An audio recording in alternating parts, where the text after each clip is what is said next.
Johan looked round the shop and nearly got hit as the door shut behind him, being distracted by his surroundings. He saw various straps of dried meat hanging from the ceiling. Various spices lined the walls in containers that could be portioned out in different sizes for customers.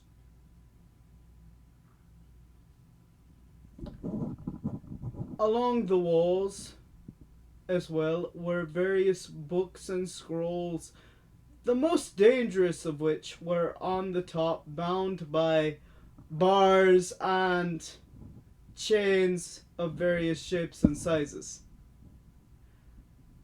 Some of them even were kept in special containers. The full nature of these containers, Johan didn't quite know how they worked, though he had seen them. His mother, being a part of the local trading situation in the British Isles, he also knew that deep in the holds of this warehouse, as well as other warehouses like it, were hatches designed to contain more dangerous, more valuable, and more unstable items. He went looking for these items purely out of curiosity and not out of any desire to steal. Johan had a curiosity that often got into a lot of trouble, especially since his weak constitution hindered him in this area of mobility. As he was looking for these hatches, the door opened again, striking him in the back and scraping him, allowing a small trickle of blood to escape the confines of his body. Yow! He shouted, turning around to see Lucy. Oh, I'm sorry, I didn't see you there. She immediately started to look his body up and down, searching him for injuries. Worry not, miss, it's okay. I'm just a little dinged up is all. He tried his best to reassure her. She sighed a sigh of absolute relief. And as she did so, he wondered why she was so upset. She knew that if he was injured, it was only just a small, minor injury and nothing to be really concerned about. But here she was acting as though she'd chopped off his leg.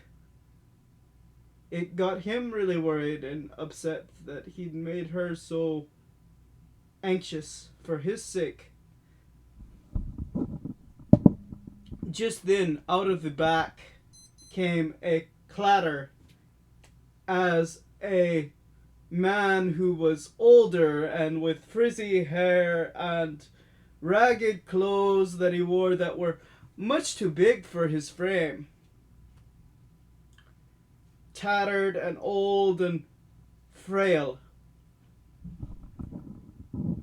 He carried in his hands a tray that turned out to be the source of the clattering.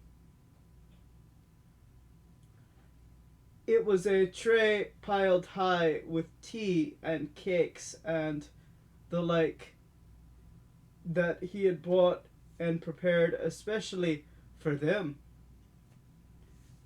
He walked the tray over and sat it down, and it would be revealed that the tray was covered in puddles, which, after he had rested for a bit, would be mopped up by a linen cloth that he carried in his pocket.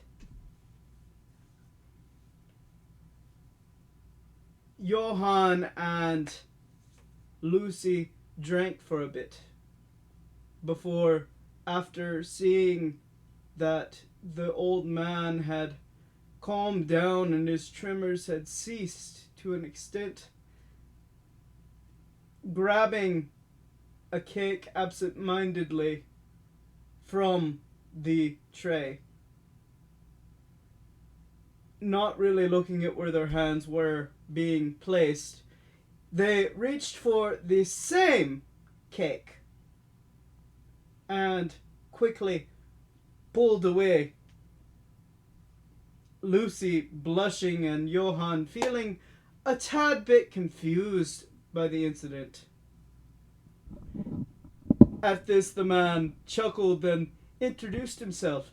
"Greetings, younglings. My name is Andrew Albertson, and I am the owner and proprietor of this collection center." Yohan interrupted with a raised eyebrow, having never heard the term. "Collection center?" And Mr. Albertson smiled and gestured around. "Yes, this very center is used to collect refuse. It is then repaired or reused or smelted down and redistributed so that the raw materials can be used to remake items throughout the British Isles."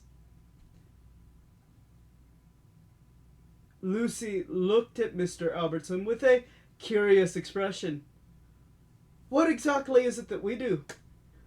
And Mr. Albertson leaned forward, rubbing his hands together. "My dear lady, this place, like any other, needs to be cleaned and put in order, and the different articles need to be delivered to wherever it is they need to go." As he said this, he went back to the back again, getting a collection of 3 packages before setting them on the cart.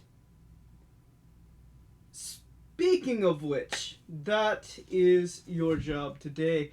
These packages are clearly labeled, and they need to go to specific locations throughout the city. Can you do it? They both looked at each other and nodded at Mr. Albertson. "Yes, we can do it." He said, "Good, good, good." He rubbed his hands together again, more for warmth than anything else, as there was a slight draft in the collection center. There were open pits that went to who knows where the different materials were sorted and bought to other places underground. And air often blew through them. He then separated the packages, which were bound together, and it would eventually turn out that there were 12 packages, not just the 3. He drew a handwritten list smeared partially with tea and crumbs and ink out of his other pocket and handed it to Lucy. "These are a list of the locations of where the different packages need to go. They are clearly labeled with my own hand." Lucy got a little worried looking at the list, for it would seem that the list was hard to read and make out. It was like reading a foreign language to her. But she nodded. She'd had some practice interpreting this kind of thing, and people were usually fairly helpful around the city. The man then put his arms around them saying, usually I have my people under my command go and split up to cover more ground. But given your age, I think it best that the two of you stick together. He then looked at Yohan and gave him a smile of encouragement. And he looked at Lucy, giving her a wink and a nod. Lucy blushed, and Yohan felt a little bit confused.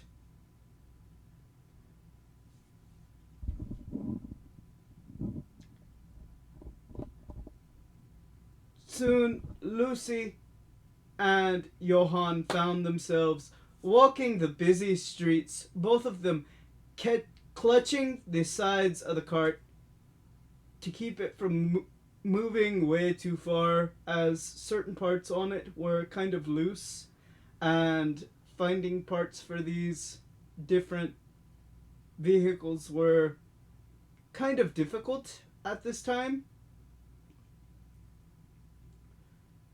And while their hands were not touching, Yohan could feel the body heat radiating from Lucy, and it scared him.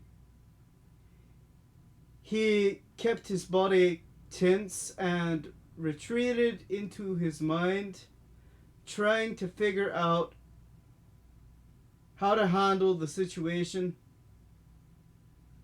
Eventually, he ended up doing the same thing he always did when he got nervous, and he began to sing. The song that he sang this particular day was about the dream that he had had again and again and again, and the anxiety he felt when waiting for this promise, but also the excitement of it. As he sang, the words filled the air. Painted pictures in my mind, promises I've yet to find. But with your spirit guiding me, I know all these things shall be. As I journey on my way, darkness seems to fill my day. I can see through darkest night, for you are my guiding light.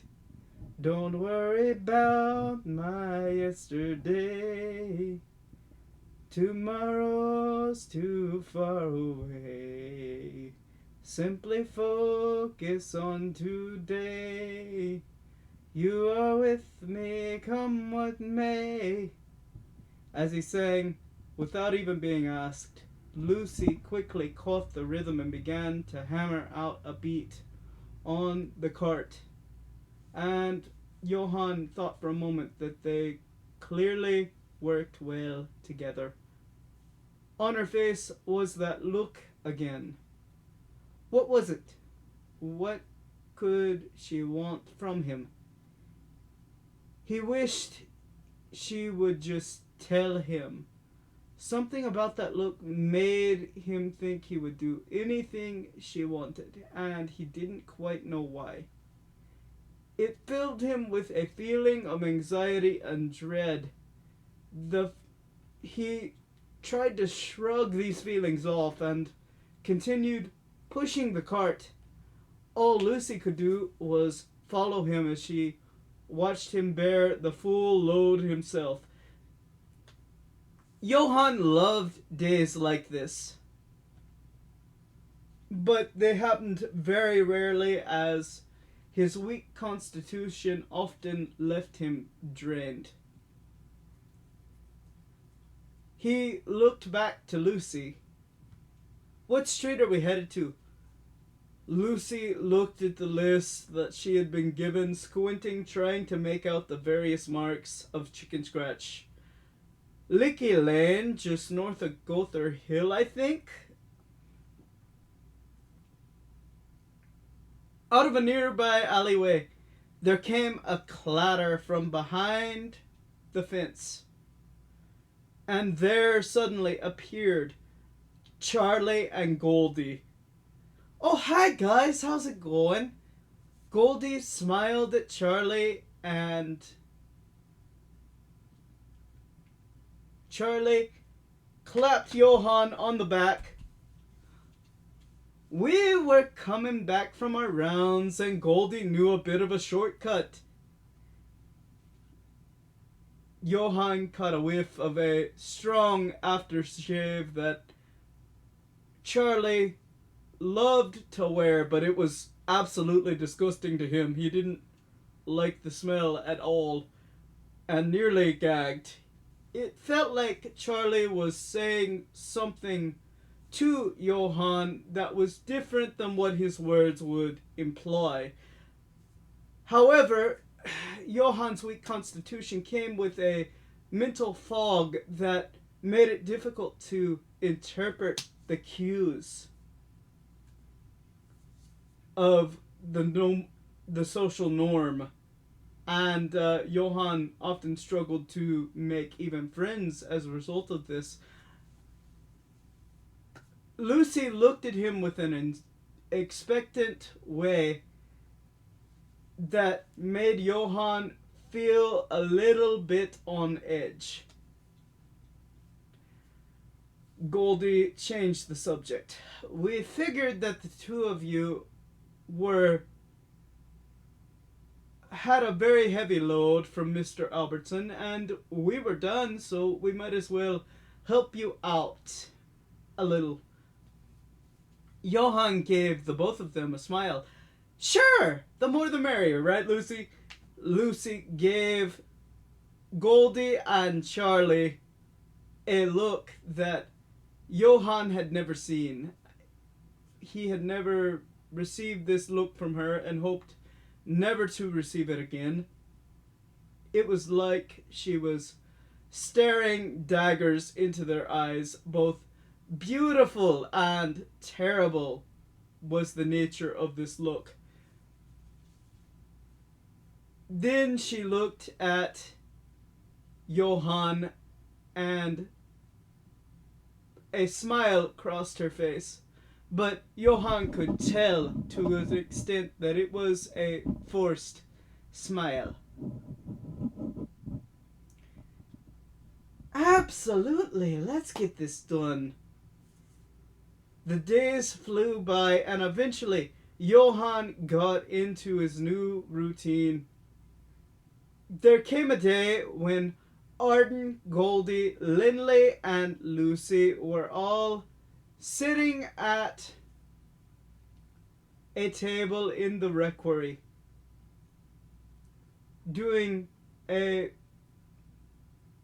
particular kind of work that they were forced to do as a part of their internship once a week.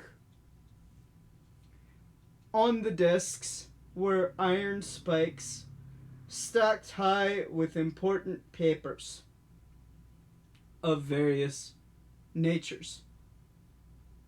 They were to either be disposed of or stored neatly in the honeycomb shelving at the edges of the rooms that went from floor to ceiling. The goal of this part of the job was very simple for them. They were to either, after checking the information against the information in the leather-bound volumes on the shelves,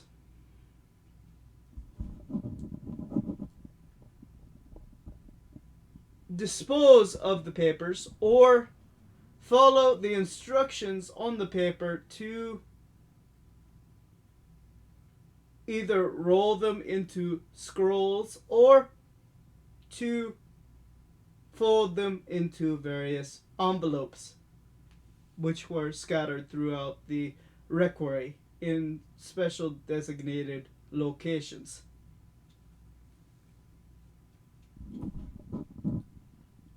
Those that were to be disposed of were to be thrown in jars that had a self-contained fire so that the ashes were not scattered and could not be read by prying eyes.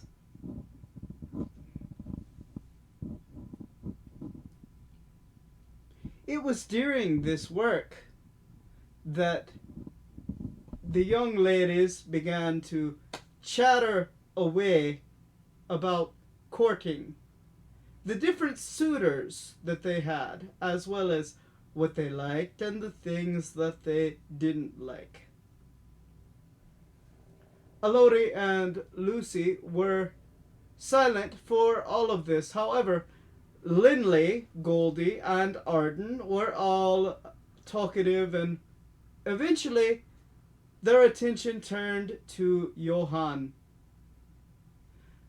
So, Yohan, what do you look for in a woman? Goldie smiled at him in a very sweet way with a kind nature. The other two listened very intently. Yohan thought for a moment before finally deciding to tell them the truth. I really don't know, as I have honestly never had any experience with that. As he said this, he thought of a young woman named Winifred Hart. He was 5 years of age when he met her. It was the beginnings of their schooling, and they used to play all the time together under a shady oak tree in the center of town. Soon he realized that he had feelings for her, and just recently he decided to ask her if he could court her, only for her to tell him in front of their schoolmates that she was dating another man and he was being rather forward.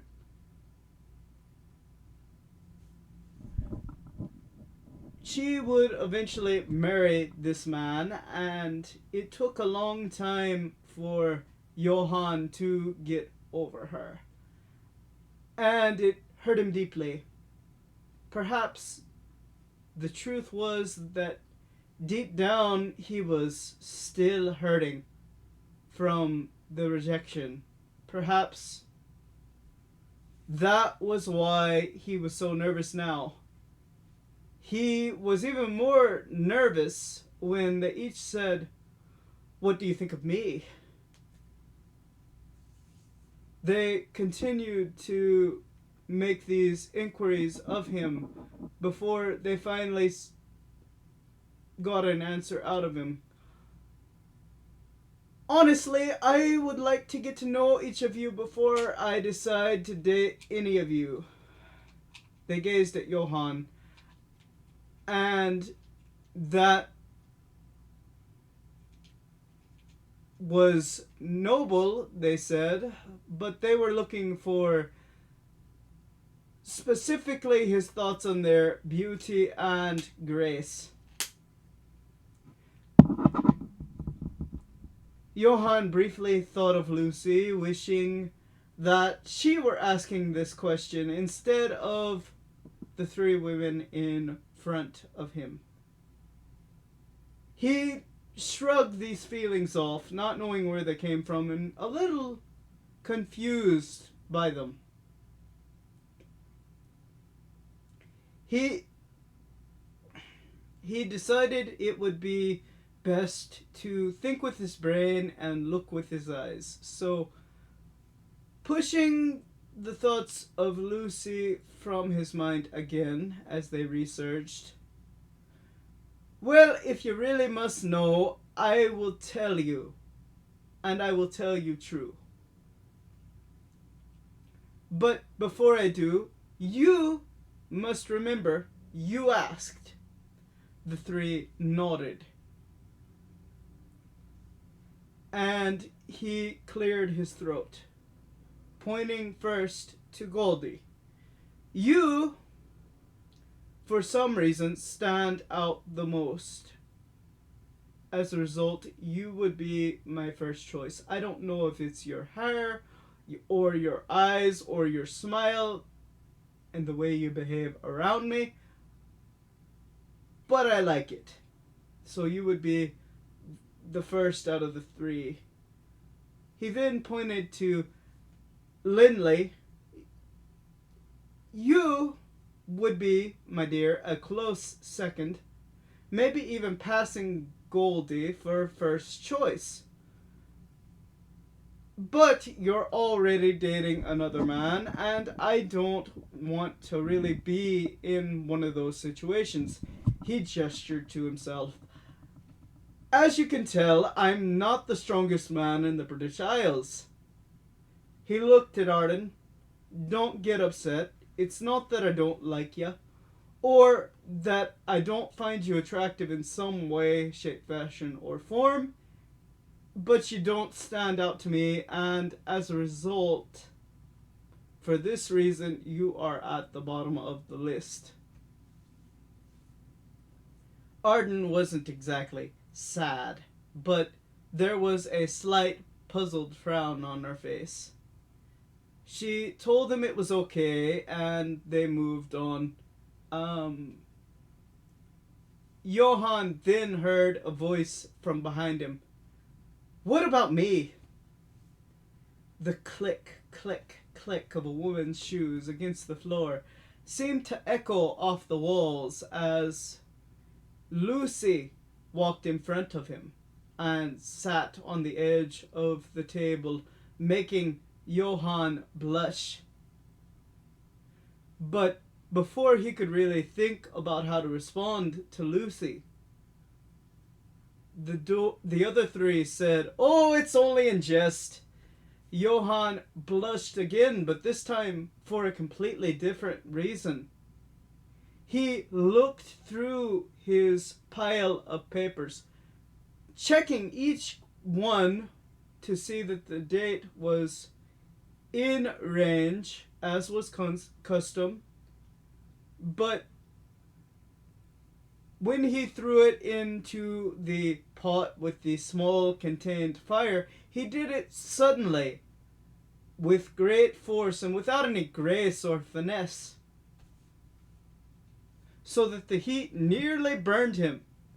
And overcome with emotion, he grabbed the ones that were left and stormed off to the back room, where all of his records were placed after being both signed and initialed.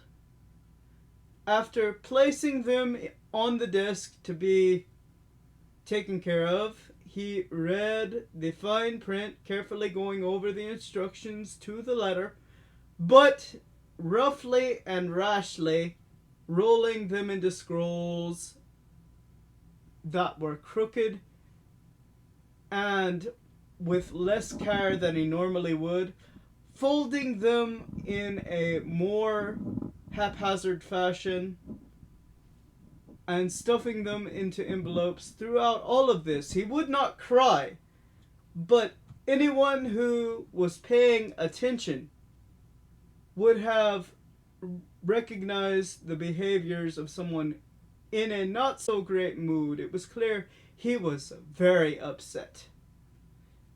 Suddenly, as he was about to finish up, there was a click, click, click of a pair of women's shoes on the stone floor behind him. He felt the brush of a hand against his arm.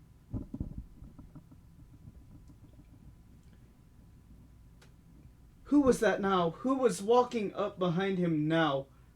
He turned and saw none other than Lucy herself. He could barely make out her brown eyes staring at him through the darkness. The glow of the candles that lit the space made her hair look blonder than it usually did. His pulse began to quicken with fright as he braced himself for whatever insult that she had ready for him, knowing that now she had to have been the instigator behind this whole charade. It was ironic, yet fitting. He found himself surprised when she smiled at him and said, "Those three may have been clowning around, but I'm serious. I want you to court me." Yohan could barely move as she gave him a sly smile. "Just think about it." And with that, she walked through the door. Yohan spent the next week or two trying to avoid questions about why he wouldn't court her. The truth was, he really wanted to accept after all. He found her attractive in a way. However, he found himself thinking of all the times that he had been heartbroken, though he thought the look she had given Mr. Albertson was rather strange. What were they planning? What were they doing? Once he was forced to answer questions after being confined with her in the back rooms of Mr. Albertson's collection center. Mr. Albertson had gone for some tea, and for some reason, he didn't ask either one of them to go with him, saying that the front needed to be covered, as well as the fact that there were various things that needed to be put away quickly in the back rooms, and left them to it, saying that they were trustworthy enough to be left alone.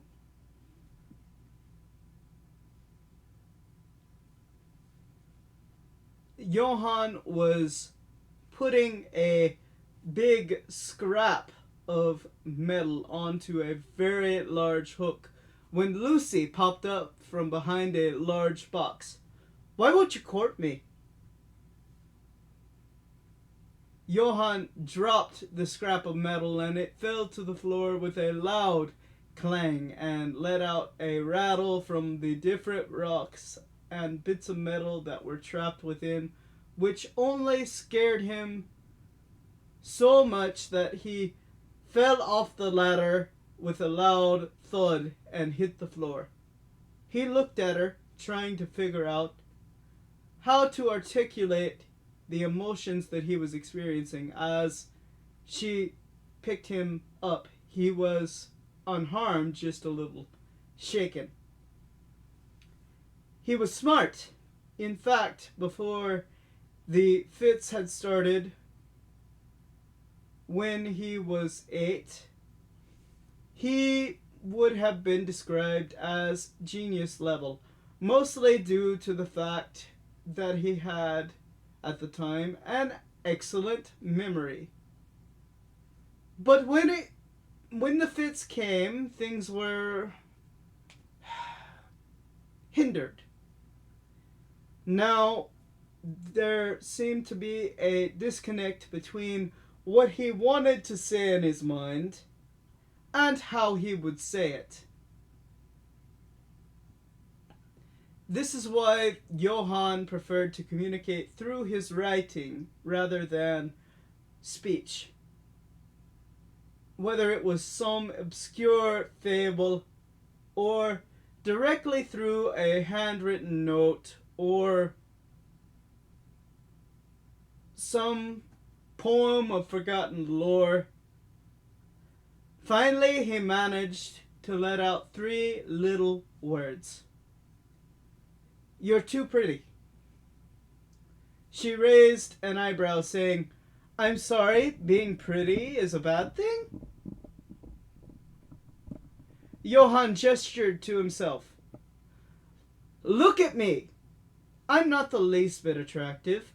I'm average at best." Lucy laughed, making Yohan raise an eyebrow. He did that a lot around her. She confused him. She gave a small smile as he said, "What's so funny?" She chuckled a little bit before replying, "I find you quite handsome, actually." And with that, he was certain there was some sort of prank to this. No one had ever called him ugly, but no one had ever called him handsome either. And with his stringy hair and sallow features, nowhere near the chiseled looks and long flowing locks that most women found attractive.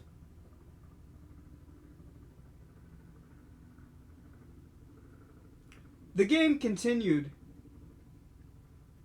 Eventually, the apprenticeship ended, and everyone except for Goldie, who got kicked out for falsifying records, got their certification for the Henostatic League. Shortly after this, Yohan was injured due to his weak constitution, and as a result had to spend an extended stay in the hospital. During this time, the physicians did everything they could to help him heal using many external apparatuses and tinctures. These concoctions did what they were supposed to do, which was ease the pain, but they also had a terrible effect on his memory. And being so knocked out most of the time, journaling was something that happened on rare occasions at most. And they were few and far between. And when they actually did happen, his handwriting, which on its best day was very horrible, began to resemble something more akin to Egyptian hieroglyphics. But in his case, it was even more indecipherable. This led to Yohan forgetting many of the memories that he would have normally had lodged in his brain forever. Instead, there were now flashes and pictures of what the memories once held. He closed his eyes and saw them now as he was trying to go over his journals from that time. Riding in small carriages made for children, a bunch of animals and people in exotic costumes for some kind of indoor circus. Yohan even thought he remembered seeing a couple of fighters once. But there were two things that he would never remember, not until much later in life. The first was that one day he would be better, though he didn't know how. He just felt it was God's will for his life. And when he was made better, much of the damage done from the tinctures and the apparatuses would be undone. Like that. The second was that he had the dream again. The dream of family, of hearth, and of home, and of purpose. He also had a great understanding that Lucy may have been the woman that he was looking for. As a result, he prayed for her return. These, among many other memories, were all but lost in the recesses of his mind and the intelligible chicken scratch on the pages of his journal.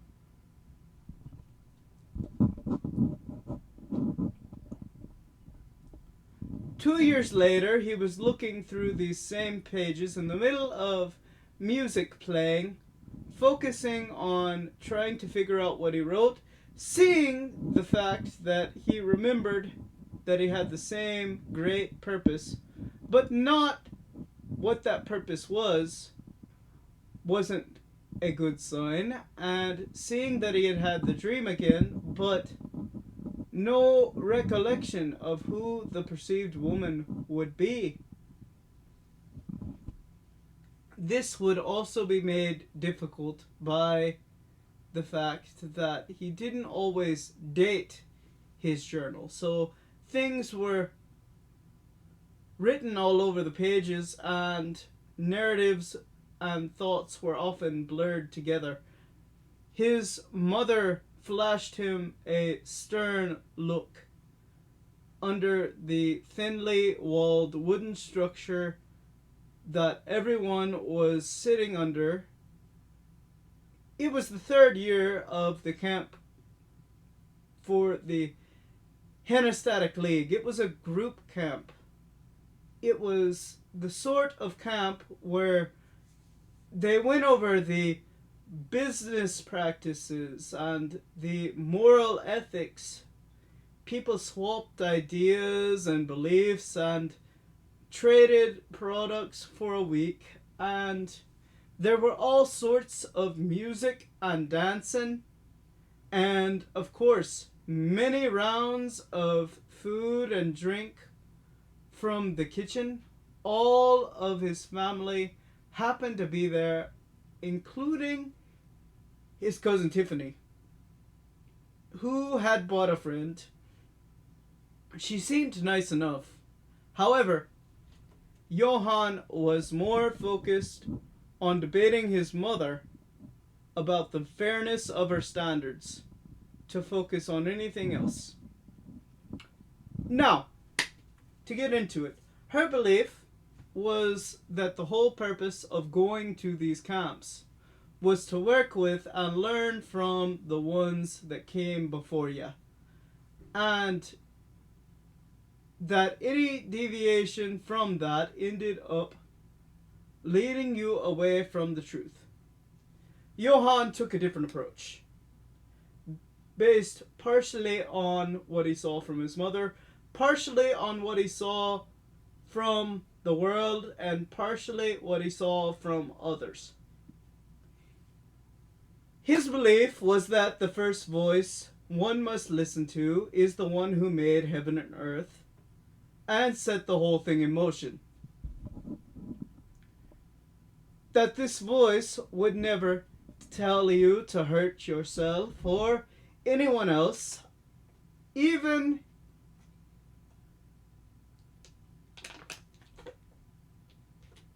lead you to do great and wondrous things. But if you were going to succeed in life or live the kind of life you were supposed to live, you needed to listen to that voice above any other voice in your life, even your mother and father. He was not, however, above learning from anyone that came before him, just like his mother often said he should. That being said, his mother would often point to some of the ones that came before him and say, "That one's no good. We don't do business that way." She got really angry when he ended up bringing a book written by a man by the name of Richard Boyle home to study from, whom his mother always called a con man and a snake oil salesman. Though, as far as he knew, she had never looked at anything beyond laughing at articles, taking note of all of the people she knew who hated him. Yohan knew that it was okay to have an opinion, of course. Everybody had opinions. But if all you knew of a person was mockery and insults and naysaying, then it was impossible to have an unbiased opinion and find out the truth. He put the notebook away, but not so far away from him that he couldn't grab it if some idea didn't come to him, or God spoke to him with some kind of future task, and began to lose himself in the music. Yohan did. He found that this behavior often allowed God to speak to him in incredibly unique ways. But his attempts to focus on the dancing and the music and the merriment and the fun were thwarted, for he could feel someone's eyes on him, and it was distracting. He turned to see Tiffany's friend looking at him in a way that he found rather strange. At least she's smiling, he thought. But he wondered why that smile was so familiar. Where had he seen it before? Was it in a dream? He spent most of the rest of the morning session trying to figure it all out, but with no success. Finally, the session ended, and the music ceased, and he walked out of the main central location. She shouted after him, "Why won't you court me?" He turned to see Tiffany's friend. But the voice, that phrase, he was suddenly transported back to that same voice, that same tone, and a look coming from a pair of deep brown eyes that Yohan still didn't understand. "You again." He pointed directly at her, and Lucy smiled. The game continued as the week of camp wore on. She would ask why he wouldn't court her. He would talk back and give some kind of ridiculous excuse as to why. 10 minutes later, she would ask again. Finally, there came a day where at the communal potluck in town, she sat down beside him. They were at an open campfire, and their plates were filled with food. It was his birthday, of all days. And so she sat down with him, and they began to actually talk about things for once. And this time she was serious, and oddly enough, she actually seemed like a very nice person. She wasn't asking him for a date. She wasn't asking him to court her. She wasn't asking for anything romantic. They were just getting to know each other. And he soon figured out he was having feelings. And eventually she asked the question she always did. This time it was different. The look in her brown eyes now told him how serious she was. And given the fact that he was discovering he was having feelings for her as well.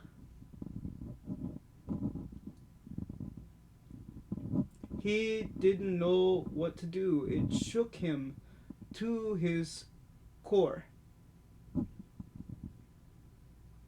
And he began to see her as an actual person more than an annoyance.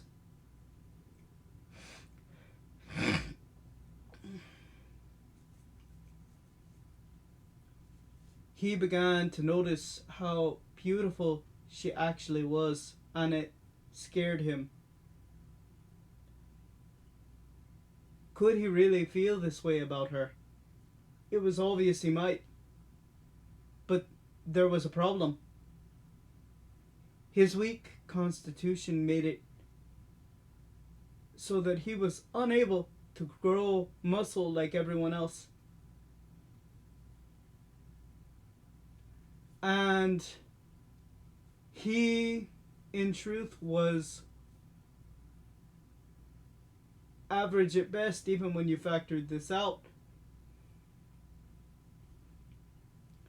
And looking at her now, he felt in that moment that she was truly the most beautiful woman in the world. So Yohan did the only thing he could think of. He prayed, and this was an obvious step, for he was a man of faith. He waited for an answer from God.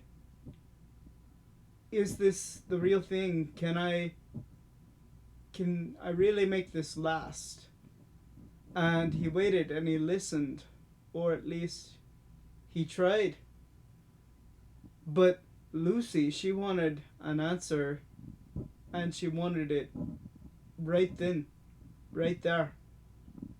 So, being an absolute imbecile of the highest category, he decided, in an effort to get some time to think and pray, he would tell a half-truth. He searched his mind for all of the young ladies that he had felt something for in the past, and remembered one named Lorena. She would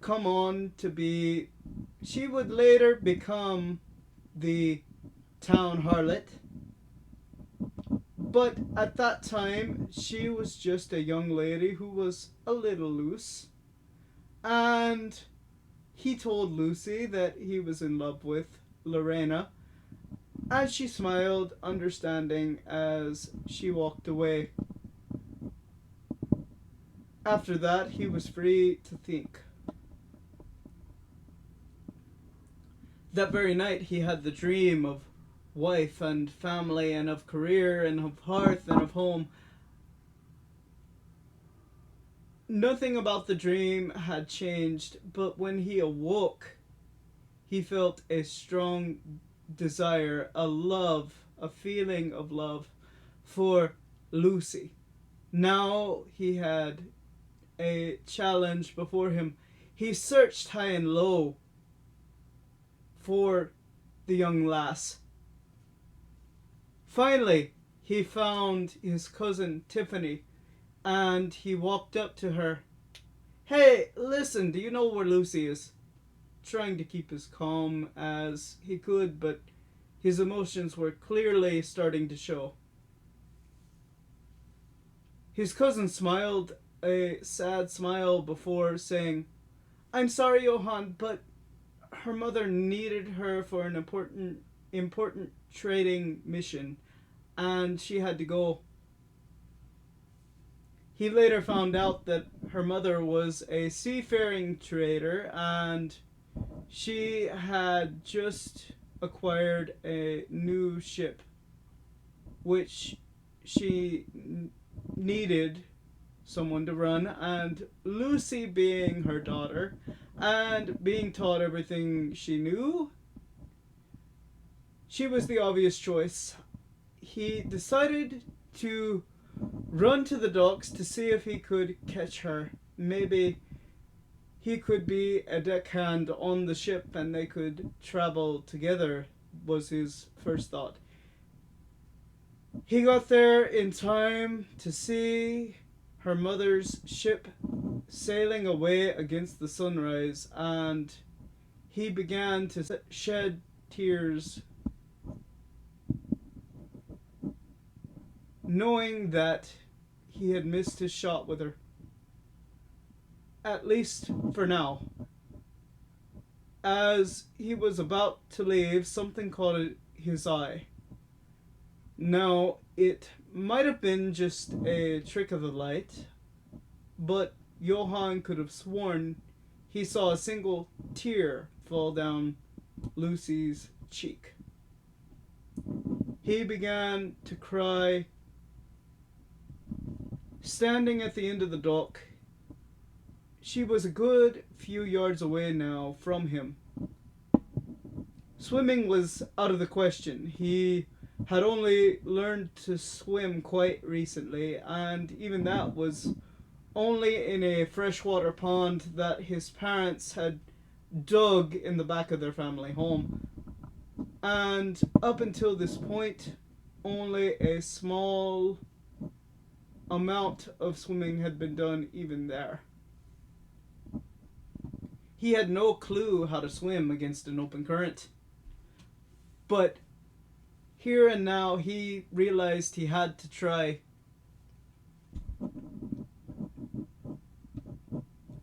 He removed his shirt and jumped straight into the water. But he only made it a few feet before getting back and having to turn around because he was exhausted. So he clung to the bottom of the docks so no one could see him cry, watching the ships as they drifted further and further out into the distance, eventually becoming two single pricks on the horizon. Well, ladies and gentlemen, that was Yohan's Great Adventure Part 2, and I'm pleased to finally have that recorded and ready for you. I have had to record this several times. This is literally the best quality recording I have done regarding Yohan in the past several days. Something always tends to ignore or interrupt my recording one way or the other. It is now an hour long. I was not expecting it to be that long, but please enjoy this story. If you did enjoy the story and you made it this far, leave it a like and comment below. I do have a little more Yohan written and pinned up, though it's not quite enough for episode 3. And as soon as I can, I will record the footage that you will see in the background, and I will upload it as quickly as possible. Go ahead and look at all of my other playlists and look at all of my other stories and songs for you guys. I've got covers, I've got gameplay, I've got all kinds of things that I'm leaving on this channel for you guys to enjoy, and I hope you do. If you do, please share it with your friends, share it with all your buddies, share it with your wife, share it with your girlfriend, share it with your boyfriend. I don't care. Just share it out. Make sure people see it, because if people see it and they like it, I get to do more of it. Yay! You know, I enjoy doing this. So, please share it where you can. It really helps me out a lot. And of course, if you haven't subscribed, turn that subscribe button from red to gray and ding the bell so that you never miss an upload. And I will see you in the next video. I don't know when this will actually be uploaded, but I'm looking forward to seeing it on there. I've been working really hard to get it done. So hopefully you guys can appreciate it for what it is. Have a good one. God bless.